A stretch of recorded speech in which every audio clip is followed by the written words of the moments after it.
Dr. Dre, The Detox.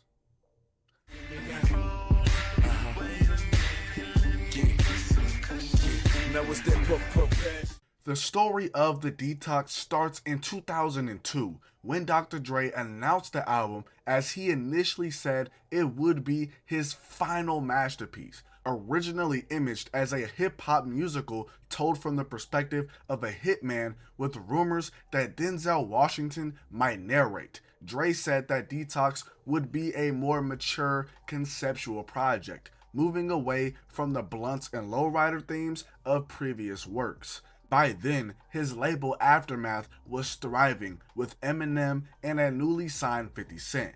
Despite the buzz, Dr. Dre kept delaying Detox, partly due to other label priorities like Eminem's Encore album, 50 Cent's Get Rich or Die Tryin', and later, The Game's debut album. Producers like Scott Storch, High Tech, and Focus described it as musically revolutionary, with contributions from Eminem, Snoop Dogg, Nas, T.I., Jay-Z, and much more. Still, the album never materialized. Dozens of songs leaked and were repurposed for other artists, like 50 Cent's song In the Club, for example. Despite official singles like Kush in 2010 and I Need a Doctor in 2011, and hints from artists like Kendrick Lamar and Snoop Dogg, Detox was perpetually delayed. Dr. Dre often cited perfectionism, leaks, and shifted focus, including his wildly successful Beats by Dre venture, as reasons. At one point, he said that he only needed 2 or 3 more songs, but the album remains unreleased. By 2015, Dr. Dre shifted gears and dropped Compton, a companion to the N.W.A. biopic Straight Outta Compton, effectively shelving Detox. In later years, rumors would resurface with photos, hashtags, and whiteboards teasing a revival, but nothing concrete emerged. Many who worked on Detox, from DJ Quick to Drake to Akon, confirmed that Dr. Dre had hundreds of unreleased songs. More than 2 decades later, Detox remains hip-hop's most legendary unreleased album. Outside of the official singles that we did get, there's numerous leaks that have surfaced online that gives us insight to what the album sounded like. Put the eagle to your chest like Donovan. Aston Martins to big body trucks. Plastic surgeon, you could get bodied up. Doc Dre, cock spray, still making heat rocks. Welcome to the aftermath, time to detox.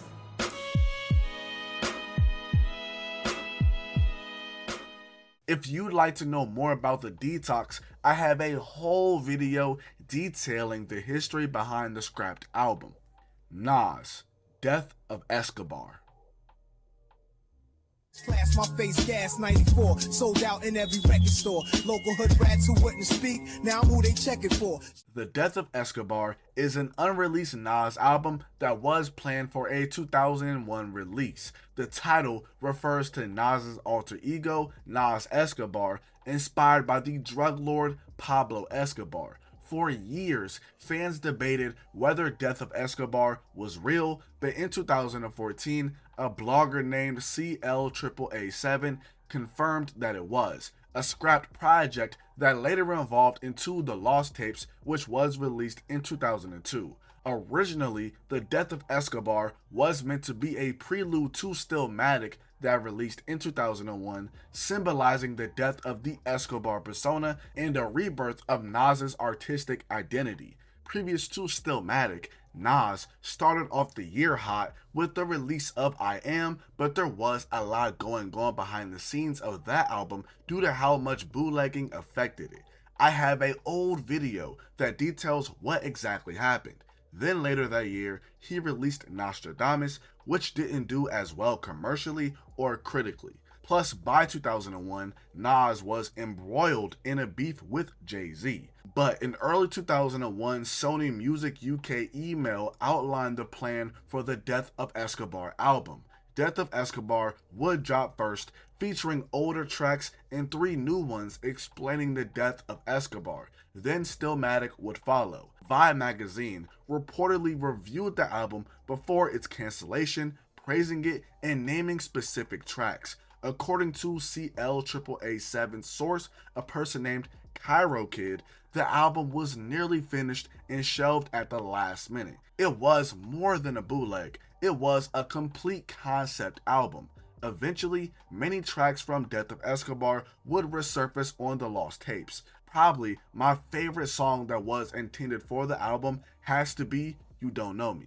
Yeah, I smoke weed like them 60s rebellions, hippies on heroin, splits in Helen, when I speak strictly for felons, dipping. Despite track lists and bootlegs being found, original physical copies of Death of Escobar remain lost. 50 Cent, Power of the Dollar. Believe you murder, I don't believe you murder, your life's on the line. Power of the Dollar is an unreleased album by 50 Cent, which was initially supposed to be his debut.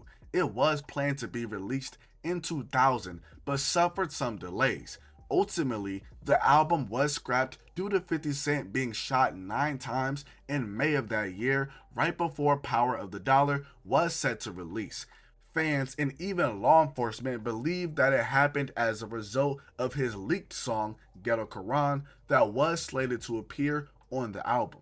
I'ma break it down illa. Supreme was the businessman and Prince was the killer. Remember, he used to push the bulletproof. In Ghetto Quran, 50 is rapping about old-time drug dealers from his neighborhood in Queens. People in the streets took issue with the song, feeling that 50 Cent violated street codes by putting the song out. One such person that had a problem with the song is Kenneth Supreme McGriff. Supreme was name dropped by 50 Cent in Ghetto Quran, which he ended up not appreciating. This is said to be the reason why 50 Cent was shot. While recovering from his injuries, 50 Cent was dropped by Columbia Records, who was his label at the time.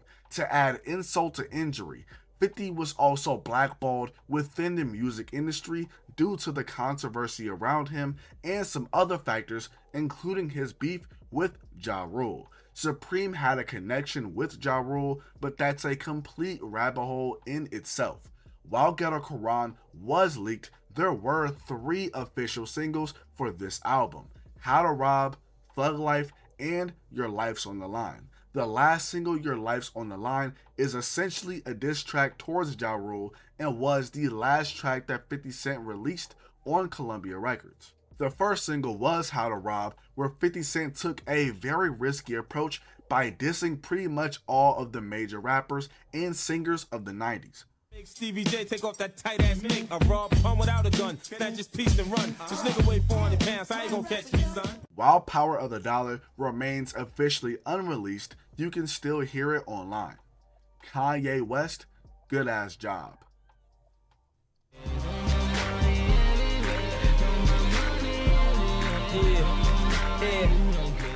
Kanye originally planned for his first 4 albums to be college themed, starting with The College Dropout in 2004, then Late Registration in 2005, and then Graduation in 2007. The goal after you graduate is to get a good ass job, which was set to be the name of his 4th album. However, these plans would ultimately be scrapped due to the death of Kanye's mother, Donda, in 2007, and the breakup Kanye had with Alexis Pfeiffer in 2008. From here, he pivoted to a more personal album and poured out his pain on 808s and Heartbreak. Then the next year, Kanye famously interrupted Taylor Swift at the VMAs, which sparked a lot of controversy. He was getting so much bad press that he decided to leave the country temporarily. When he returned, he set up shop in Hawaii to work on a new album. During this time, a bunch of artists came to Hawaii to work with Kanye. One of them was Big Sean, who was signed to his Good Music label at the time. In a tweet, he said that he was flying to Hawaii to work on his own debut album, Finally Famous, and corrected his mistake by saying that he was also working on Good Ass Job. Media outlets reported that this was the name of Kanye's upcoming album, but in July of 2010, Kanye publicly scrapped the album. He would later say that he changed the name because he did not want to do the skits and make music for the overall theme of the album. Instead, he pivoted to My Beautiful Dark Twisted Fantasy, which was released in November of 2010. It wouldn't be until 2016 when news of the album came out again when Chance the Rapper came into the picture. In 2018, Chance was on stage with Kanye when he said this. Me and Chance working on a new album.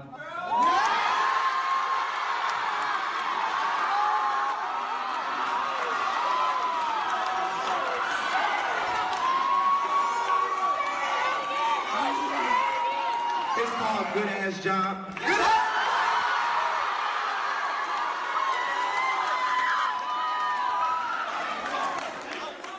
Unfortunately, this iteration of Good Ass Job also did not release or be finished.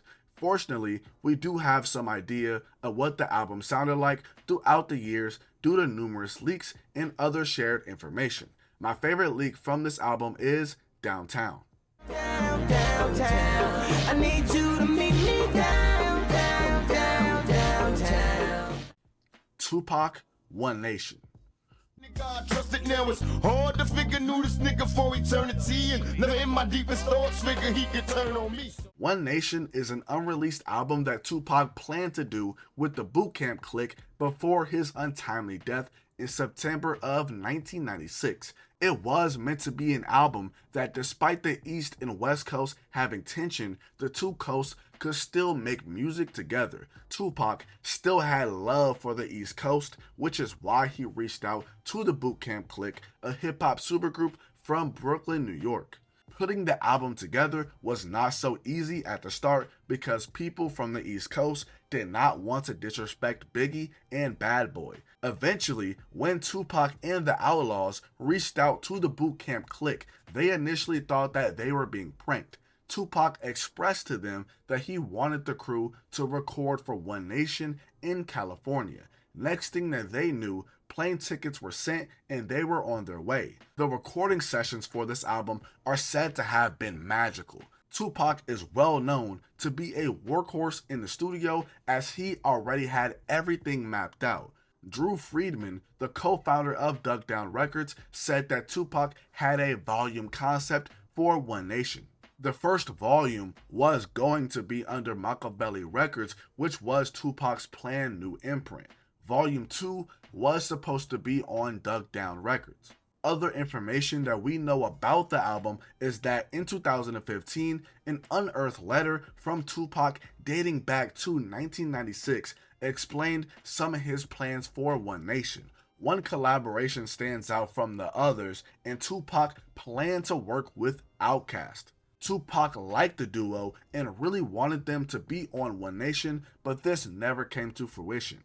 Nas, Bone Thugs and Harmony, Scarface, and E40 are other names that were slated to appear. As we know, the concept for One Nation was never completed. Unofficial versions are available online for those who are curious to hear what at least the first volume might have sounded like. The idea of One Nation was really good, with Tupac wanting to unite the rap game in the midst of the drama, but his death scrapped these plans. Dr. Dre and Ice Cube, Helter Skelter.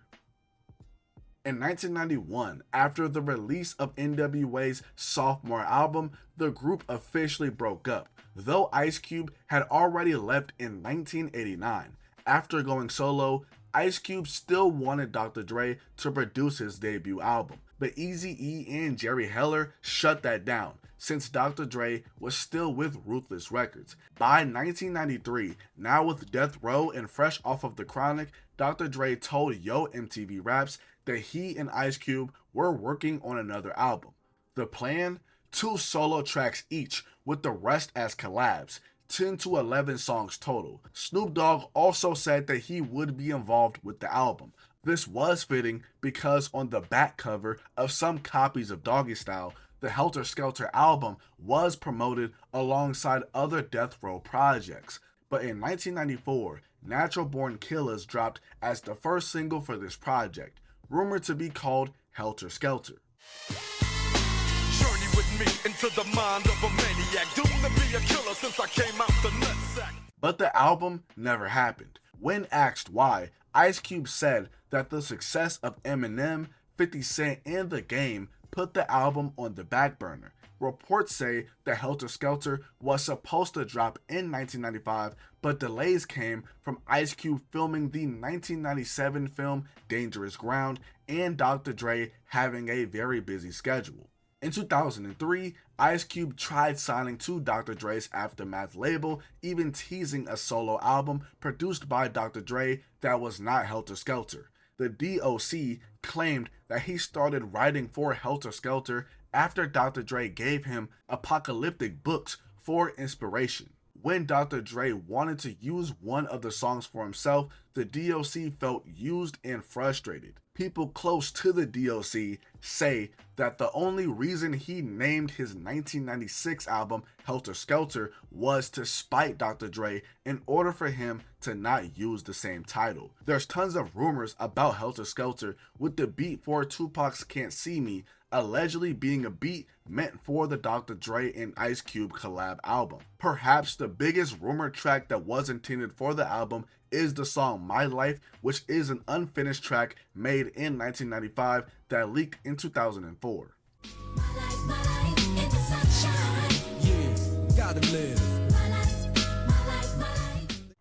Eazy-E, Temporary Insanity.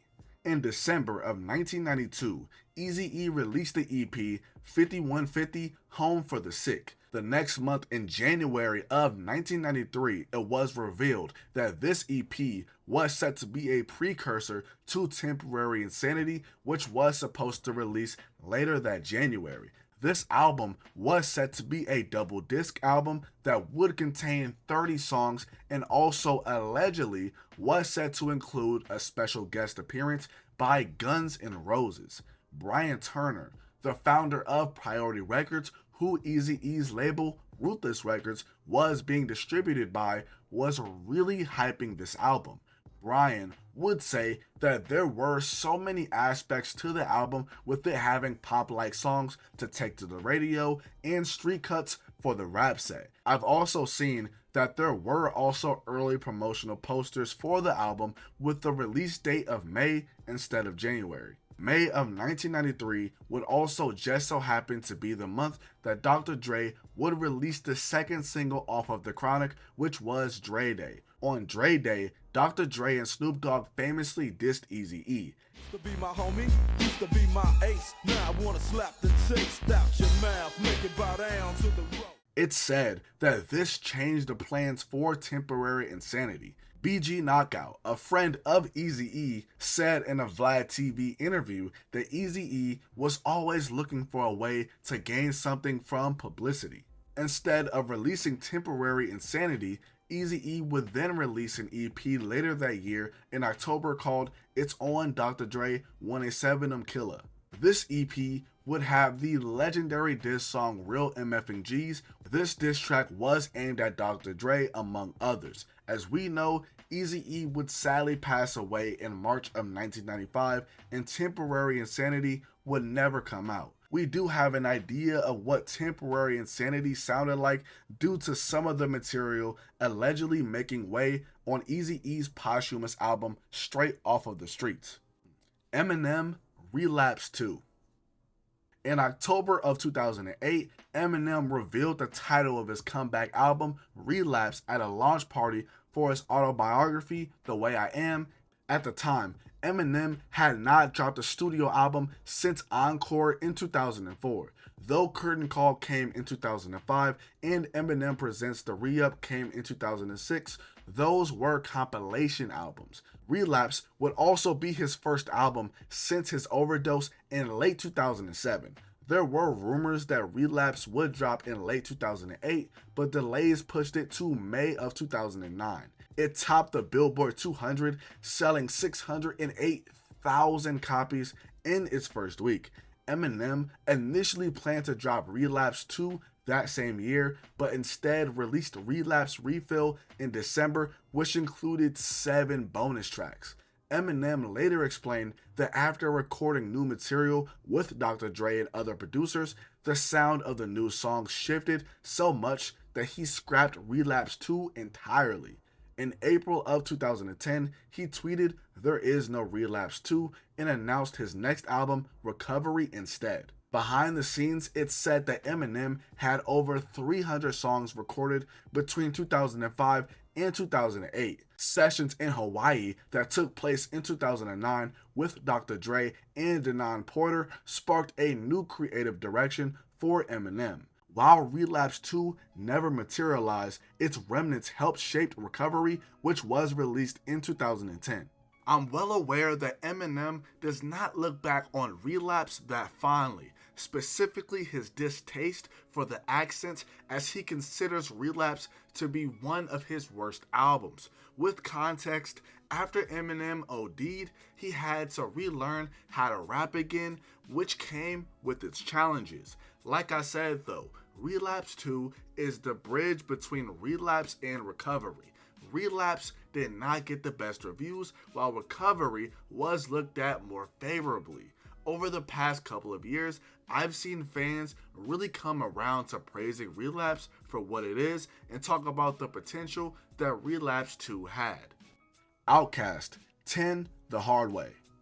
Following the massive success of Speakerboxxx The Love Below, there were rumblings that Outkast's following album would be a return to form for the duo to return to their earlier sound. It was supposed to be a 10-song project with production from Organized Noise, who previously worked with Outkast on their older albums. Organized Noise did not produce any songs on Speakerboxxx The Love Below and only 3 on their previous album Stankonia. Sleepy Brown, a member of Organized Noise, has spoken about the album, saying that Outkast were all for it initially. Organized Noise made plenty of beats for the album, but when it came time to record, Andre 3000 did not want to do it.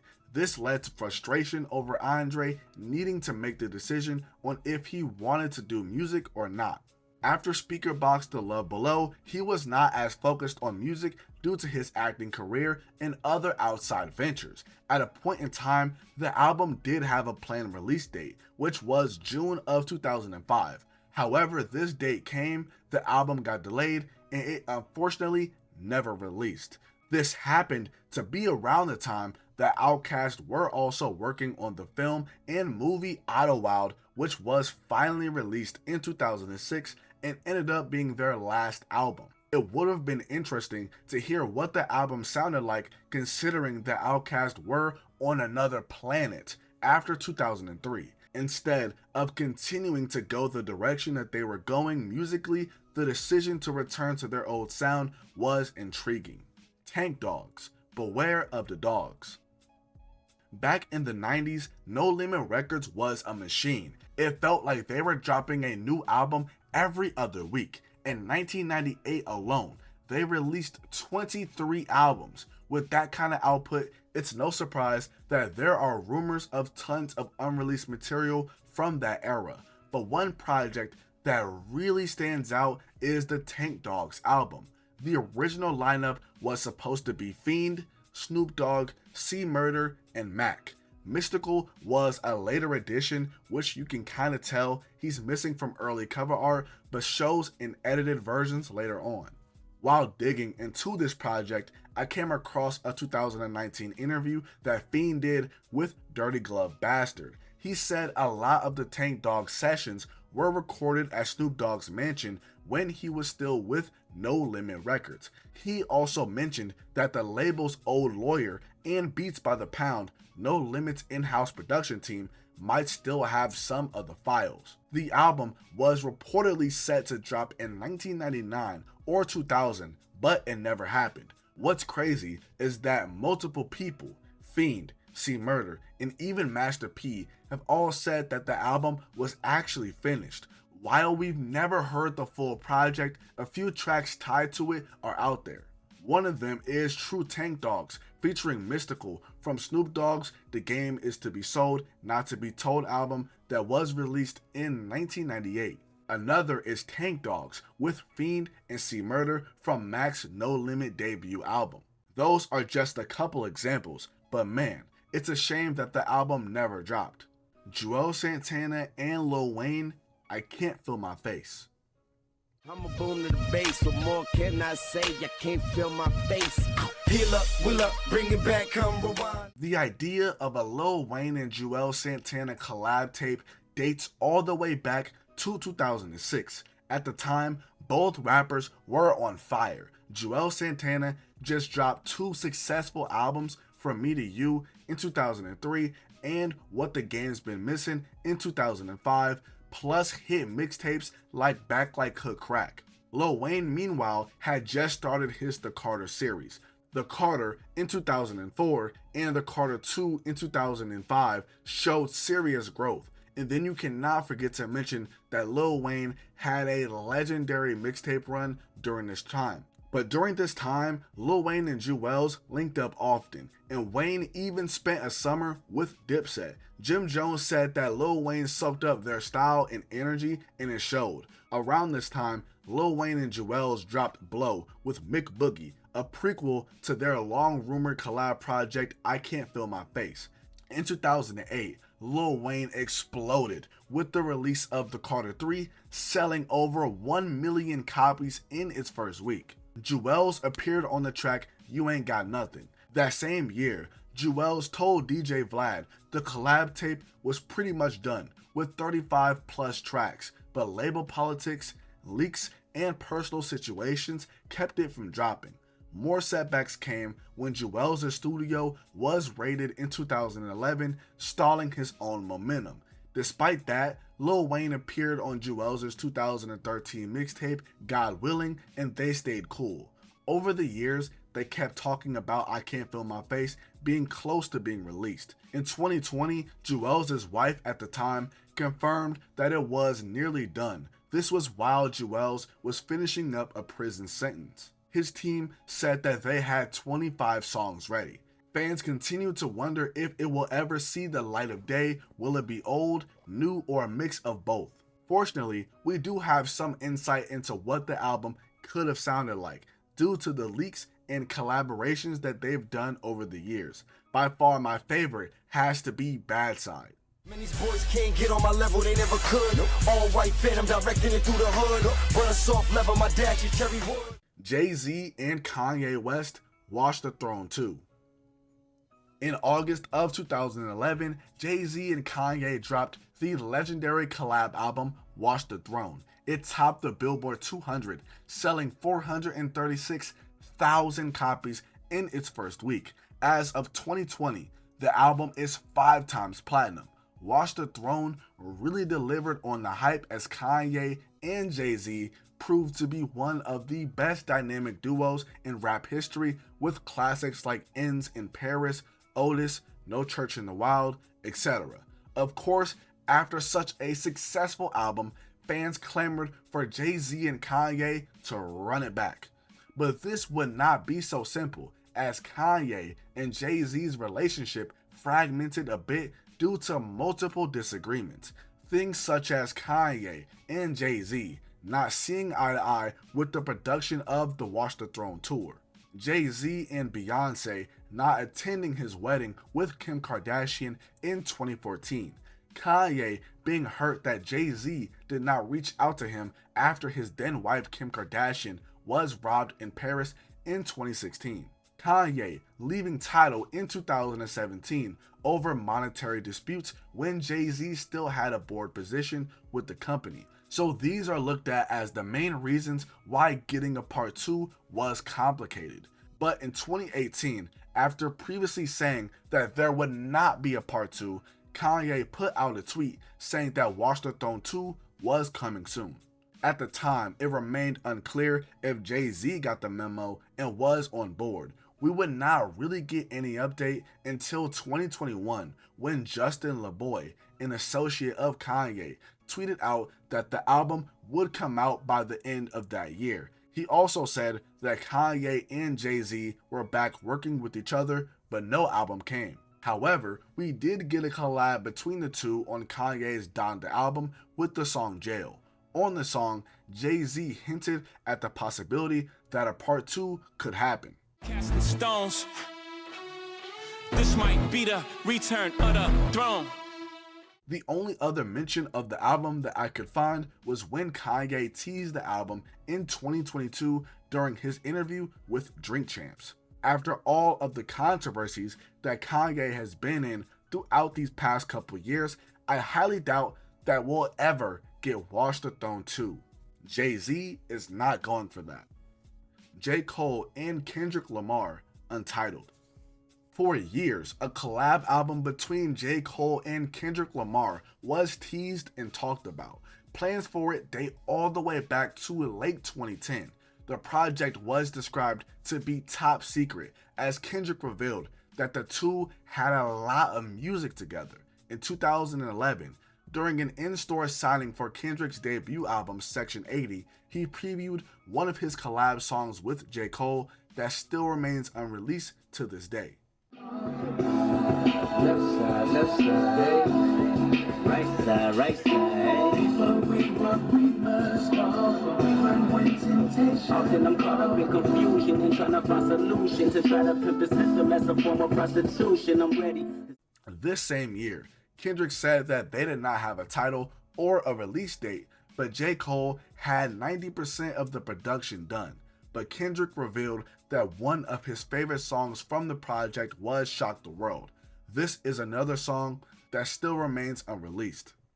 Too old for my mama crib, I'm trying to get the hell out. Staying out some steps, but we working on that bell out. Help out, please. Show this hard as it without. Please, shit in my pocket, only these house. Please, pray for a nigga, but yet they doubt me. That's why I'm out getting higher than Bell.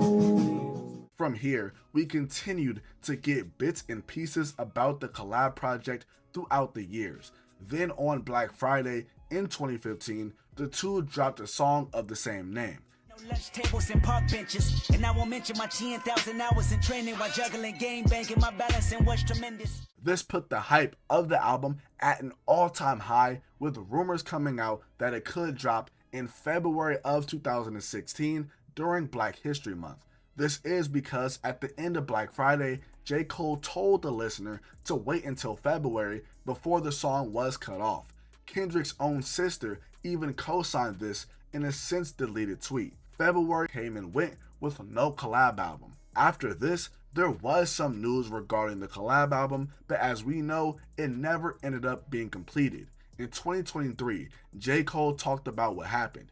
He said that the album was very real as they recorded music together for it. Why the album did not work out is because of their respective schedules, which prevented them from building on it. As the years went by, the two became more and more successful. They didn't have the same time as they did when they first started working on the album. With what recently happened with J. Cole and Kendrick during the Drake beef, it remains unclear if they'll ever release it. Even if that never happened, I highly doubt a collab album between the two would have saw the light of day after 2016.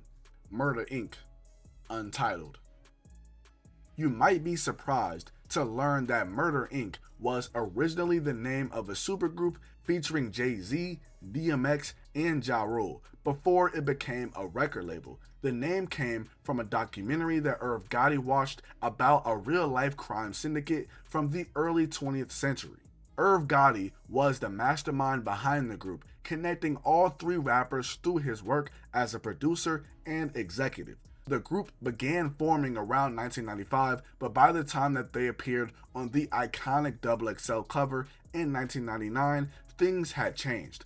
Jay-Z and DMX were stars, and Ja Rule had just dropped his debut album, Vini Vidi Vici. Their early collaborations date back to songs like Time to Build and Murdergram, with Gotti producing and helping DMX get signed to Def Jam Records. He also played a role in Ja's transition to Def Jam, making him the flagship artist of Murda Inc. Records. Though the group generated serious buzz, especially after their XXL feature, the anticipated album never materialized. Gotti envisioned a concept album, but the chemistry was volatile. According to insiders, egos, especially between Jay-Z and DMX, made collaboration nearly impossible. Ja Rule, being the newest of the three, was more eager to work together, but once his solo career took off, the urgency faded. Ultimately, the group fell apart before anything official dropped. Each artist went on to shape hip-hop history in their own way, but the Murda Inc. supergroup remains one of rap's biggest what-ifs. Child Rebel Soldier, G.O.D, Unwilling. Child Rebel Soldier was a hip-hop supergroup that consisted of Pharrell, Kanye West, and Lupe Fiasco. The group formed in 2007 as Pharrell came up with the idea and name of the group. Lupe was working on the song Us Placers that he originally wanted Kanye and the Streets to be on. Lupe did not get a response from the Streets, so Kanye decided to send it to Pharrell. Us Placers would go on to feature on Kanye's Can't Tell Me Nothing mixtape in 2007 in anticipation for his album Graduation. Famous, bought a big house and a whole lot of ranges, a fresh new couch and a whole lot of trainers, a closet full of clothes and some brand new dangers. This song received a lot of praise, and there was talk of the group appearing on Kanye's Graduation album. When Graduation was released, there was no song from the group on the album. Then in 2008, Lupe Fiasco said that they didn't know if Child Rebel Soldier would do an album or what it was going to be. All he knew was that they were going to debut a piece of the group on Kanye's Glow in the Dark tour. One of the biggest problems that the group had was that their labels needed to work together. They were all on different labels, with the labels having to decide who was going to pay for the album. Whoever did have to pay was going to have to pay a lot of money, according to Lupe. Their album, titled G.O.D Unwilling, was reportedly planned to release in 2010, but that year came and went with no album.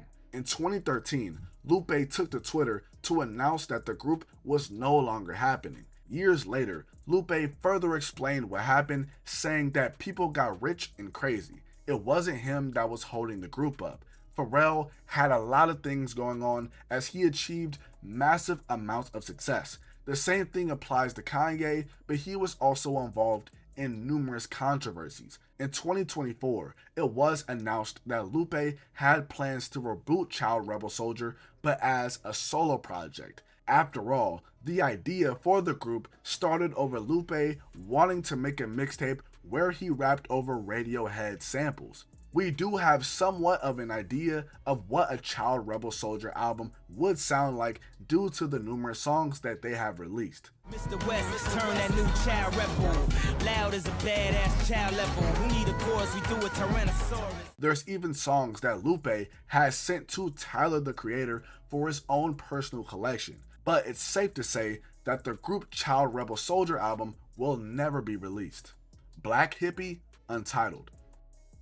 Black Hippy is a hip-hop supergroup from California consisting of Schoolboy Q, J-Rock, Ab-Soul, and Kendrick Lamar. When the group was formed, they were all signed to TDE. Black Hippy formed in 2008 with the idea coming from Schoolboy Q. At the time, he was slacking with his music and figured that if he could be in a group, he just needed to write one verse and be good. Over the years, Black Hippy has featured on numerous songs together, with one of the most notable ones being the remix to Schoolboy Q's song, That Part. What I really find funny about the Black Hippy album is that Schoolboy Q said as far back as 2012 that the album was not going to happen. Then, on The Heart Part 6 in 2024, Kendrick rapped that the group did not work because of him. He creatively moved on with him wanting to work on new concepts. But this was 2 years after Kendrick left TDE in 2022. Schoolboy Q has also discussed why the group would not work because everybody was all on separate paths. I personally think that if there was any time for Black Hippy to come out with an album, it had to be before 2012 or at least before 2014. Kendrick Lamar blew up in 2012 with Good Kid, Mad City, and Schoolboy Q did with Oxymoron in 2014. From here, the dynamics of the group were never the same due to the demand of just these two. Sadly, the Black Hippy album is just one of those albums that will probably never see the light of day. Good Music, Cruel Winter. In September of 2012, Kanye West Presents Good Music, Cruel Summer was released. It peaked at number 2 on the Billboard 200, selling 205,000 copies in its first week.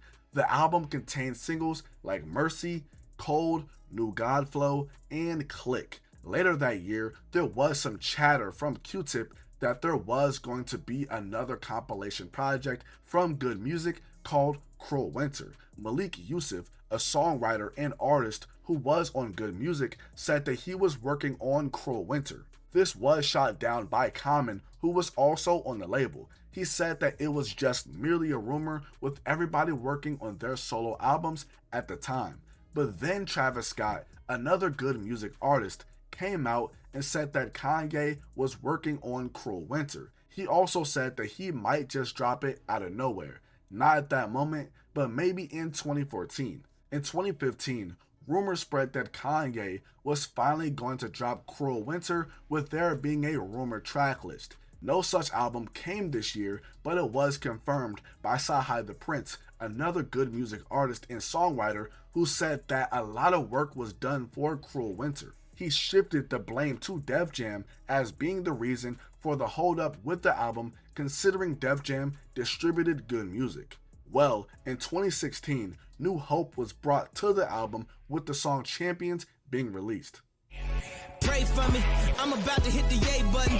I don't want to say nothing wrong, but it'd be wrong if I ain't say nothing. After this song was released, Travis Scott announced that he would be the executive producer for Cruel Winter. It was also reported that the album would release in early 2017. Once again, 2017 came and went with no album. After this, the album was scrapped. N.W.A, Not These Ends Again. Before Eazy-E's tragic death in 1995, N.W.A planned to do a reunion album after the group split in 1991, but with Eazy-E's death, this plan was cancelled. Then, in the late 90s, reports emerged of N.W.A reuniting with Snoop Dogg being the stand-in for Eazy-E. The group officially reunited with the song Chin Check, which appeared on the soundtrack to Ice Cube's 1999 movie Next Friday. Gotta be near your anatomy, my form of flattery. Assault and battery, cause we coming with that street mentality. It was reported that N.W.A getting back together to do an album had been talked about for some time, but was interrupted by Ice Cube filming for the 1999 movie Three Kings. After he was done filming is when the ball finally got rolling. Not These Ends Again was the effective title of the album, and Christmas of 2000 was the planned date of release. This was said in November of 1999.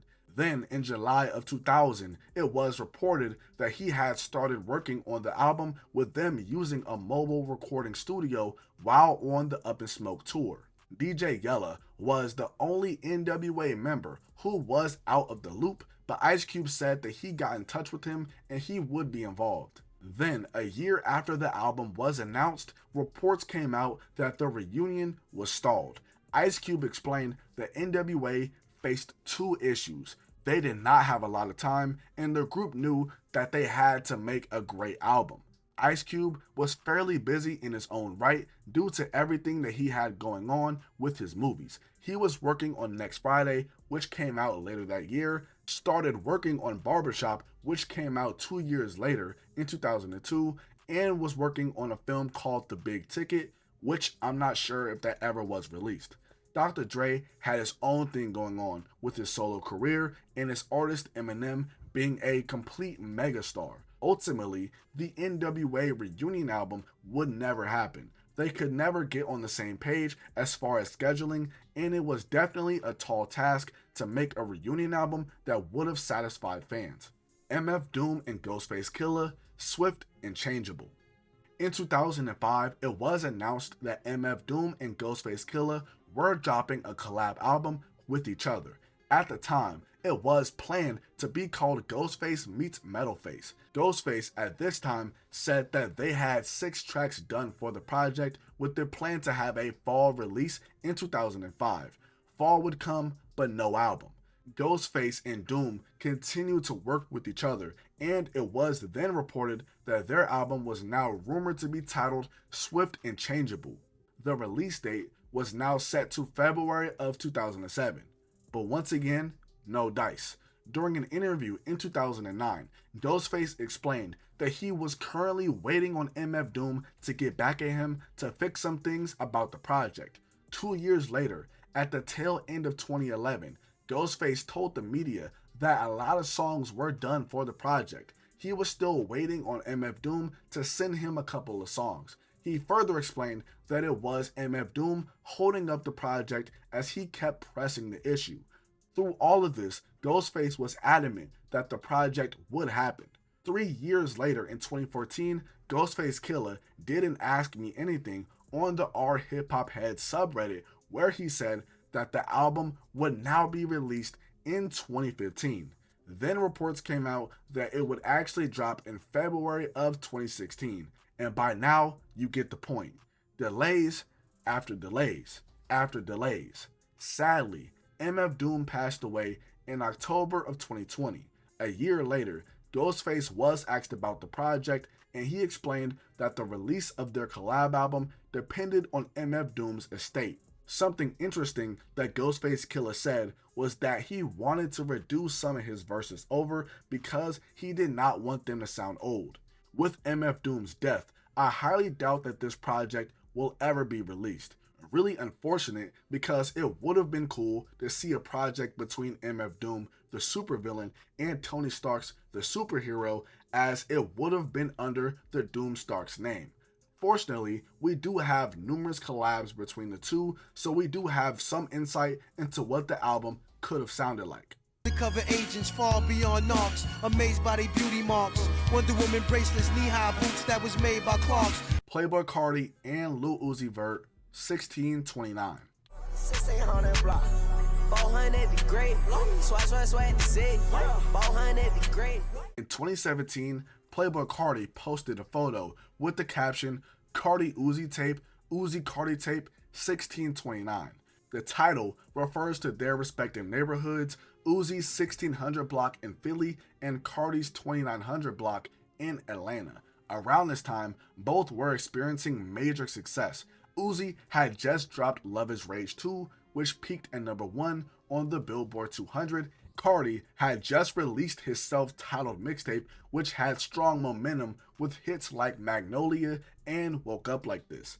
Excitement grew when a joint tour was announced for November of 2017, but Uzi later canceled it, saying that he needed to focus. In 2018, Playboi Carti revealed that they had been recording since 2015 and had around 100 tracks together. Over time, several leaked collabs surfaced, Break the Bank, Big Bank, and Throw It Up, among others. My favorite out of these has to be Break the Bank. Oh, diamond wet like, oh, I'ma break the bank, I'ma break the bank. By 2019, Uzi said that he and Carti were not on good terms, but clarified that it was not beef.